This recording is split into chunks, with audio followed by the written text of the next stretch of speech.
Hey guys, we're in Aurora Shores today, and I got a few things here I want to show you.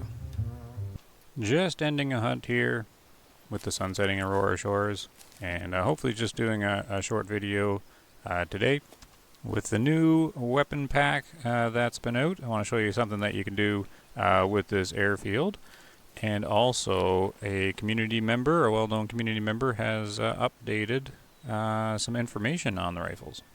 So Jackie here is showing off the Steyr Gams. Hopefully everyone that picked up the DLC anyways is enjoying the new rifles. And what has been updated is a few videos ago I was talking about a Way of the Hunter guide or a handbook that is created by a community member, Greg Toothless Lewis, who's been working hard on it.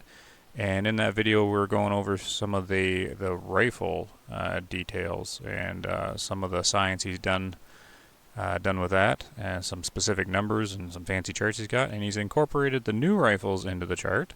So that's what we're going to jump over into now, just to take a look, because it's probably the best way to see the differences with these new rifles with the old rifles. So what you're seeing now on screen is top tier Way of the Hunter science by Greg here. I was going to go over this chart here, summarily, just so you guys can see. The link for the guide will be down in the description. I'm going to make sure I get an updated one from Greg. Last I checked, this handbook is like 130 plus pages long. It's full of information on Way of the Hunter. This is a bit further down near the end, but this is sort of the summary of all the research done on each of the rifles. How it shoots, the cavity damage, penetration, the groupings on the right, the hunter sense dot size. All that information is there. If you take a look at the full handbook, the pages before this one go into details individually on the rifles. This little chart is my favorite part because it summarizes it all. Nice one little clean little section here. So it's really interesting to go over, and what we'll do is just take a look at a few just so you can get a basic understanding of what he's done with the chart here. So down the left is just the calibers, of course, and he's grouped them, it looks like he's grouped them from the energy at 50 meters here, so it's just lowest to highest. And so you see our new rifles are in here now, so the 6.5 is here. Here's the 270. Now the 270 has two versions, of course, but over on the right he separates them over here. The 9.3 is down here as well. So yeah, if you go in the columns, we take our nice little 6.5 here, for example. It'll show three stages of the energy levels at 50 meters, 150 meters, and 300 meters. So you can see like a quick, easy comparison if you're looking between two rifles. And he does some calculation here. It'll show you the percentage of energy loss at 300 meters from basically muzzle velocity, I'm assuming. And so you can see the new 6.5 here, Creedmoor, only drops 6%. And if you're looking at comparing to, say, the 7mm, dropping 15%, 243's dropped almost 20% energy. So you can sort of see just how they've designed all these rounds in game. And if you keep going, he's measured actually the expansion, like the cavity damage. So this category is max expansion width, so just how wide it gets. The next one is depth of max expansion, so that's how far it goes in before it's reached its widest point of cavity damage. And then total cavity length, so just the whole length of the cavity damage, and then total penetration length, which is how far the bullet actually travels in. So he's got all these measurements, and you can do a nice little quick comparison here. So the 6.5 is sort of comparable to the 308 or the 7mm, so you can do easy comparisons here real quick. So you're seeing the initial energy is about the same as 7mm. But the 6.5 retains much more energy at the 300 meter mark, and it catches up to the 308 about the 300 meter mark. So it's kind of cool to look at all this and sort of take that information and try to apply it into the game. Because I found this interesting when I was using the 6.5 mil in game. I noticed that it expanded early on and sort of spiked. And it shows like it looked wider than everybody else, like all the other rounds I've been using in the game.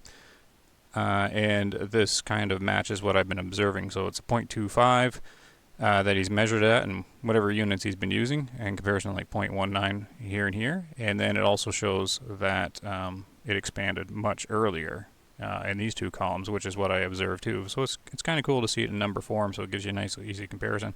Over on the right is, now it's kind of shrunken here. It'd be hard to see on the video, but if you do get the document, these can be blown up on the pages before this one.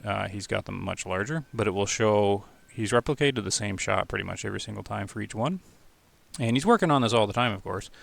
But it'll show you exactly sort of the shape of the cavity damage. And then if you keep going to the right, this is divided between the Remington and the Steyr, since there's two of each sometimes. But it's showing you the hunter sense dot size and the grouping he's done. He's done his best job to show the grouping, but the grouping is very interesting as well. So I wanted to bring this to your attention because going forward in my videos, I'm going to be using this, the information from this chart actually quite a bit. Because when you start really looking at it and comparing, you start seeing, oh, this is, maybe I should be using this rifle for this situation more than this one. And there's quite a few little interesting things that pop up when you start looking at it. I like doing things like comparing the specific tier rifles. So one of the most interesting is comparing all the tier 5s rifles, right? So if you take a look at how far a bullet penetrates in, basically I look at that to see which tier 5 is the best for doing heart shots. I always thought it was kind of like the 243. Now the 243 sort of gives you the illusion, because when you're looking at the cavity damage of it, it's more narrow of a cavity damage, and so it gives the illusion that it penetrates farther. But if you actually do the measurements compared to the 7mm, since its cavity is wider, it always looks a little shorter, like when you're looking at it. But it's neat to see that the 7mm actually goes farthest into the animal, so that would be kind of your heart shot cartridge of choice.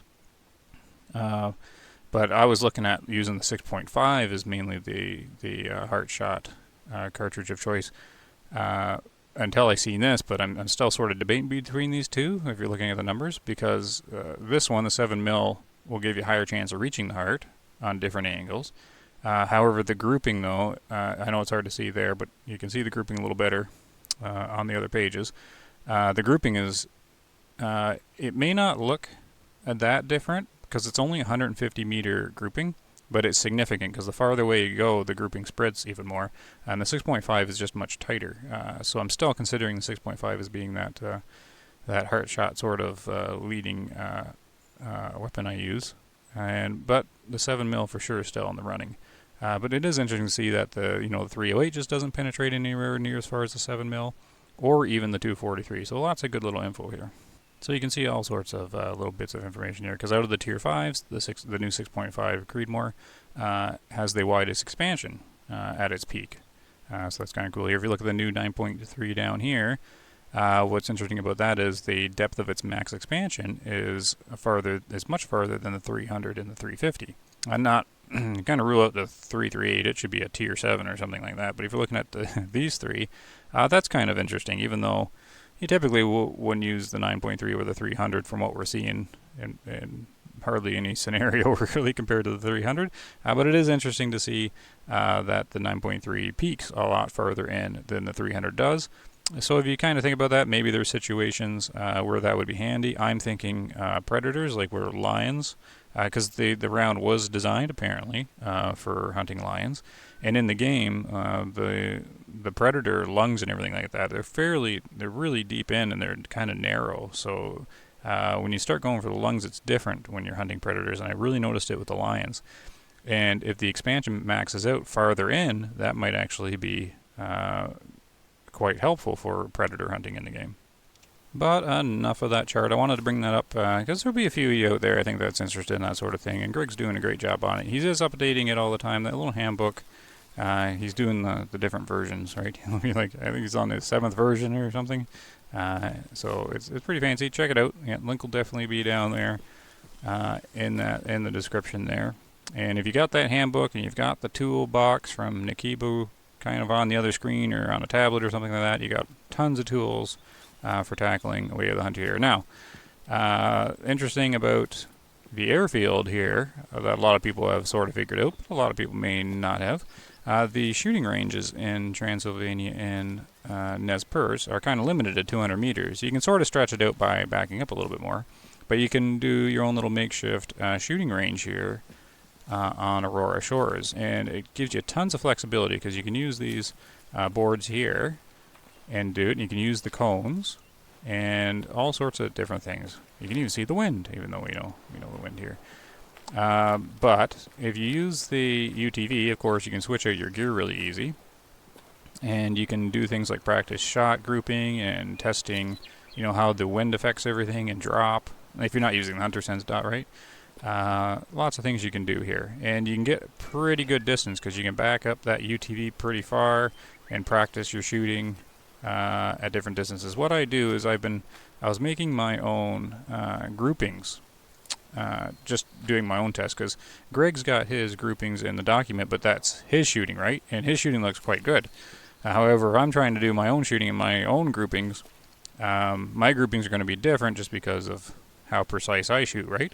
So I need the groupings sort of how it works for me. The document gives you a nice little, like a nice standard to go by, which is good. But I'm assuming my groupings are worse. So I was doing mine, and what I was doing is the groupings in the chart are 150 meters, and it's not so pronounced at 150 meters. There just hasn't been enough distance for you to really see the difference. But a lot of people take shots at 150 meters and 200 meters and so on, right? But I think the grouping gets a little more clear at about the 300 meter mark, which is usually about here. I go back to this pylon here. You want to bring the UTV with you. It's back a little further. You want to bring the UTV with you because you can jump up on here, of course. If you've seen my videos, this is what I do all the time. And you can, where's the measure? It should be about 300. Oh, 297, that's fine. And what you do is we can bring out a Creedmoor, or the 6.5 here, and just kind of lay down. And we got a lot of wind today, but this is all you can do to practice things. So if you want to see the groupings, you just take it out. Usually do about 5 shots. So I'll show you how you do it because there's a little bit of a trick here at the end. So we're going to put 5. Pick any kind of pixel that you think you can remember and just try your best to line up on it. And we'll just do our own groupings here. So I go about there. We enjoy the sound here. Oh, well, of course I only had 1 bullet in it. I was doing this before. Okay, so we'll do 5. We'll do it again here.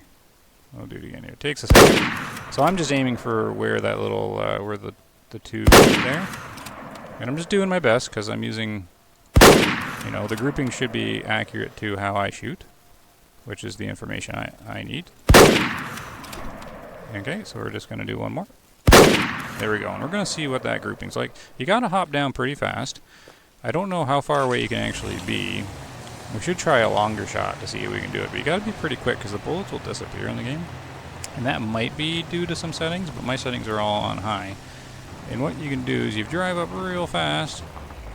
The bullet holes will be there. I think 1 just disappeared. Oh no, I'm not too sure. But if you go into camera mode and you have it set to pause, they won't disappear. So it gives you a bit longer time to sort of examine and screenshot, right? So I did this before. My grouping was actually better. But you can see how much spread there is just by my shooting. But of course, that's a bit of human error there. But you can see how off I am on one of the most accurate rounds in the game. Like if I'm trying to hit a heart at 300 meters, look how off I'm sort of am. Like I'm definitely missing the heart, right? So it kind of, I don't know. It's a good way to practice. So what we can do is if we unpause and we back up, we're just going to go back out there again. And by the time I get there, the bullet holes will all reset. So we're going to go back to 300. I'm going to switch to the Springfield, which is the least accurate rifle in the game, as per hunter sense dot and measurements, pretty much. And we're just going to see the difference there. I did do this before, and it's there was definitely a good difference here for me. Now, did I reload this one? Oh, I did reload this one. Good. All right, so we're gonna hop up. We'll do the same thing. Sometimes it's just fun to take the guns out on the range here and practice with them. Listen to the sounds. Practice holding steady on the shot. And the wind should actually carry the 30-06 more. Oh, that one looked like it just flew high. There we go. So I'm doing my best to put it on the same spot. That might have been a little high, but I'm not too sure. There we go. We'll do 1 more. There we go. Alright. Won't bother reloading because you gotta be quick. Alright. Jackie's gotta fly down here. Oh, 15 minutes already. I'm trying to do a short video. Alright. fly up here and see what the grouping is like in comparison. Is it much worse? Or is it the same? Let's take a look. We're going to camera mode. We're going to pause it. And yeah, we definitely got difference there. That one was my first one. And that really kind of flies. So you can definitely see a significant change. I mean, if the heart, I was aiming at this spot, like that little, where it meets together there. That's where I was aiming for. This is the wind. Look at the wind carry it over, right? So, I don't know if the wind's making the randomness, or it's me wiggling around. I don't actually know. It's probably both and all. Well, actually it's all, because it's also random, like where it's flying, right? So this shot could have been to the left, and then the wind pulling it over. Anyways, but I did the two shots exactly the same, and look at that. Like if this was the heart in the middle here, I would never have gotten anywhere near. So look at the difference though, that 300 meter shot. I mean, just try to do hard shots at 300 meters with that 30-06. Like, look at that. Isn't that wild? So that could be fun. That could be fun. That could explain. I want to blame it on that, why I missed my hard shots, but something like that. But if you do this and go to the airfield 300 meters, you can really see the variation of it. If you don't use that Hunterson's dot, but even if you use the Hunterson's dot, you'll still see the variation. There they go. And it can start to explain why some of the shots may not have hit where you thought or made sense, because the guns just aren't as accurate as I thought they were until Greg started doing all the science with it. I knew there was a spread, but I didn't know it was that pronounced, especially on some of these rifles. But it is quite considerable, and the Remington ones are definitely are definitely less accurate than those Steyrs. But it's a neat little document. Check it out. I'm gonna back up a little bit, and I want to see. Oh, we got some animals up here. I want to see how far we can get, sort of. Do some long shots on it. Oh, I thought that was an opening. It was not. Actually, haven't tested how far. I usually just do the 300 meter one. I wonder if you can use this tower, actually. Let's check that out. Get out of here, there, wolves. Watch, there be a nice little 5-star or something right here. Not really hunting today. If you want to see hunting on the channel, I just did a live stream the other night. A great big long one. Almost 3 hours, I think. And we had a good time on that. It ended abruptly, but it was still fun. Checking out all the new rifles. And Tika Moon. Let's see. Oh, also doing some brown bear hunting there earlier on in Transylvania. So let's just see if we can do some shots from here. I got the perk that steadies you in the tower, so maybe that will help. Let's see, can we see it from here? How far is this? The problem is, I'm not sure I can get there. It's 550 meters. I'm not sure I can get there before the bullet holes disappear. I'm going to try. And you know what I'm going to do? I'm going to just turn the UTV around so it's ready to go. Alright, let's see if I can even hit this. Because it's 550, right?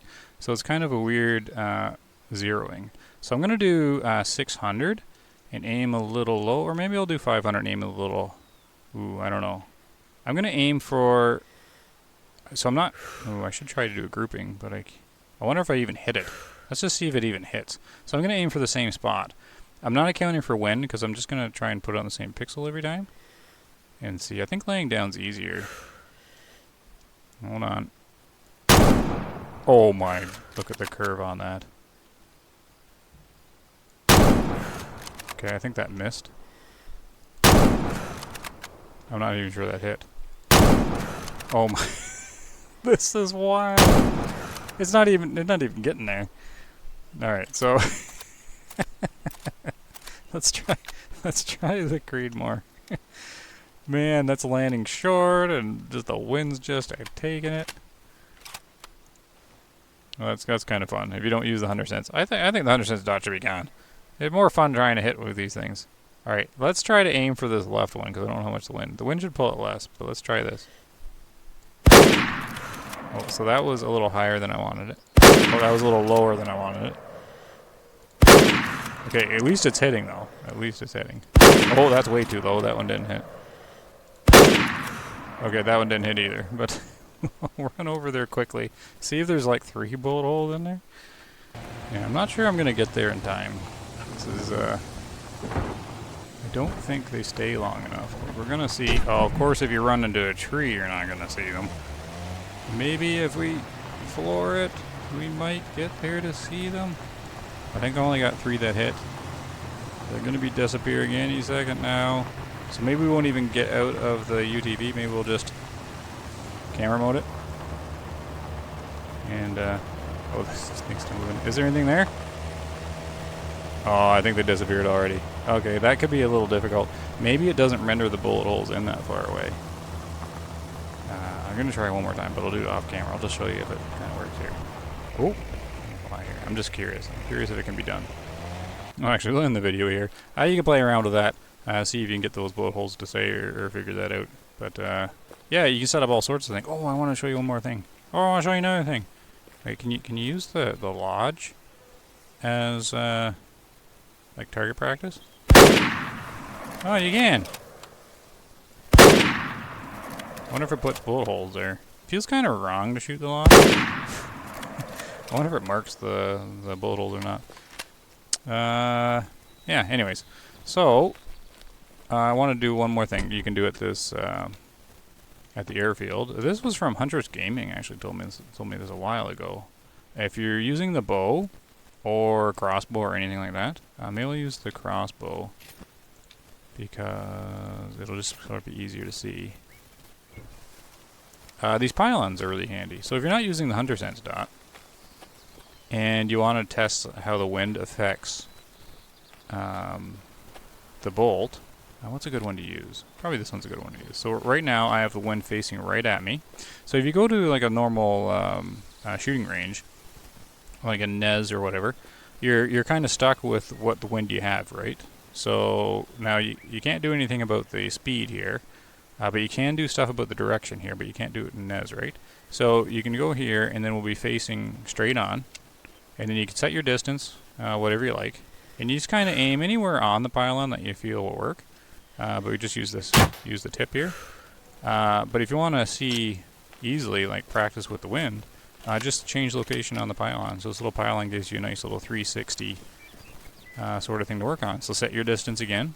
So like 20 meters or whatever I'm at. And now the wind's a crosswind. Just like that, you can do a crosswind, and it completely missed. So you can, yeah, these little pylons are sort of handy for testing the wind. And you can do the same thing with the rifles, like sit back in that tower and try to be a sniper and pick off the top of these pylons, right? Or whatever. But that's a nice thing I wanted to show you there. So that's the video. I know there's no hunting in there, but like I was saying, I did a great big hunting stream there the other day. I really wanted to bring that little chart there to everybody's attention. And yeah, the link will be down in the description. Nice little handy. It's interesting anyways to look at. And I will be using it, I think, in the in videos coming up. You know, sort of now that we have that info, I can sort of do a video all on one rifle or something like that and take a look at it and do some comparisons. I am interested in taking that 9.3 and hunting lions with it and compare it. And I also want to compare it directly to the 350, because the 350 is supposed to be, by the numbers, supposed to be actually better. But the 9.3 seems to be doing okay. So, well, opinions vary on that one for sure. Anyways, thanks for watching, guys. I hope that helps a few people out. Any questions or concerns, leave them in the comments. Anyways, I'll see you later. Happy hunting. Take care, guys.